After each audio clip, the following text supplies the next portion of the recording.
For our project today, we are going to be making a balloon animal. I chose to do a dog. If you want to look up other images of different balloon animals, you can. If you wanted to make a giraffe, you would just extend the neck, basically. But I'm sure there are other animals that you could find images for. We're all gonna start with making some simple shapes. So I have my paper here. I'm gonna use a Sharpie. You're gonna use a pencil first. So I start out over on the left side and I'm going to make a little oval. This is going to be for the nose and I'm adding a little bit of a curve right here. Then I'm going to extend it out a little bit with a little curve and add a little C shape around it. Once I have that done, I'm gonna start where my C shape connected to my nose area and I'm going to make an oval around. This one's a little bit bigger than my other one, that's okay. After I finish with that, I'm going to make a diagonal line up from the edge of my head. This is our nose area. On one side, I'm going to curve down and around. And I'm going to start here and do the same on the other side to make our ears. Then, depending on if you're making a dog or a giraffe, or whatever animal you pick, I'm gonna do my leg first so my neck doesn't get too long.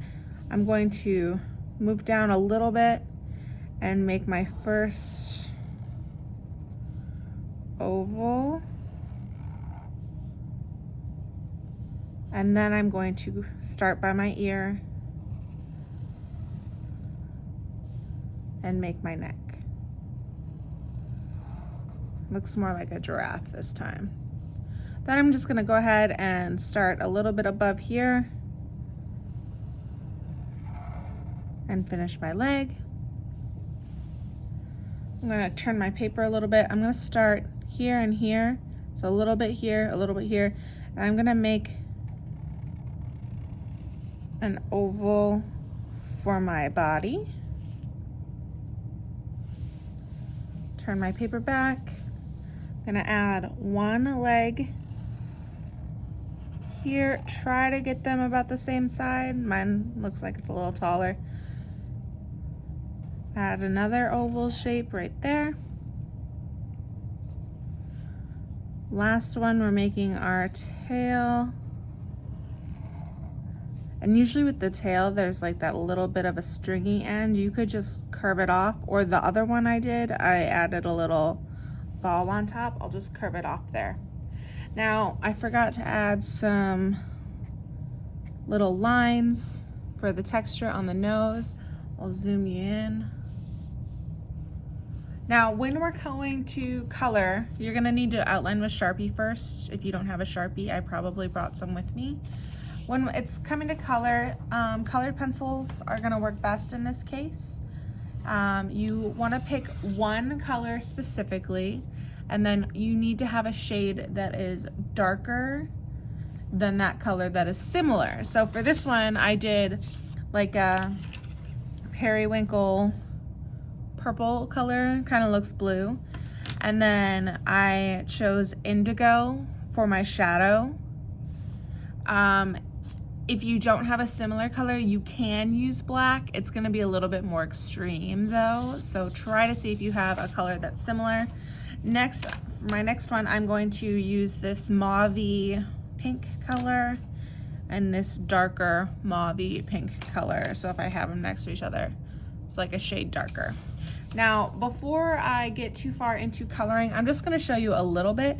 I'm gonna go around and get my highlights in, and I'm gonna do this super, super lightly. You don't really wanna see this pencil mark, and I might have to zoom in even closer, but I'm gonna start and add my highlights just a little like curvy shape on the edge of every balloon that I'm making, and it's gonna change directions. Look at your picture. If you're using a reference picture, where do you see that highlight, that white spot? I see mine here, here, here, big one here. And they kind of curve with the direction of the balloon, okay? So I'm gonna just zoom in one more time. You can kind of see those little shapes, and it's super, super light. Now I'm just gonna show you how I'm coloring one of my shapes. I'm not gonna do all of them. So I'm gonna take this color first, and I'm going to lightly do color the whole thing lightly, one time. I'm using the edge, so instead of holding it like a pencil, I'm moving my hand up so I can color with the side, and it helps me color faster, and it helps me color softer so I'm not getting harsh lines. It's filling in all of the little white spaces though pretty quickly. Now once you have your first layer done, I want you to really look at your picture, or I'll have a reference photo on the smartboard as well, and see where it's darker. Mine is a lot darker here on the edge. And I'm still pushing, I'm not pushing much harder, but since I'm adding a layer, it's making it darker. And I'm kind of going in circular motions, like how you're supposed to brush your teeth. That way it's staying soft and blending. And I'm just gonna go around the curve because it's mostly a curve of dark. It's already making this look rounder. I'm gonna add a little bit around this edge too, but I wanna make sure it blends in. Okay, now that I did my lighter mauve-y pink, I need to blend that a little bit. I'm gonna go in with my darker pink, and I'm just gonna deepen up some of these really dark spots. And if you wanted to go in with that black, you could do that too. It's not gonna look, you'll have to do it like extra light, otherwise it's gonna look a little bit too dark.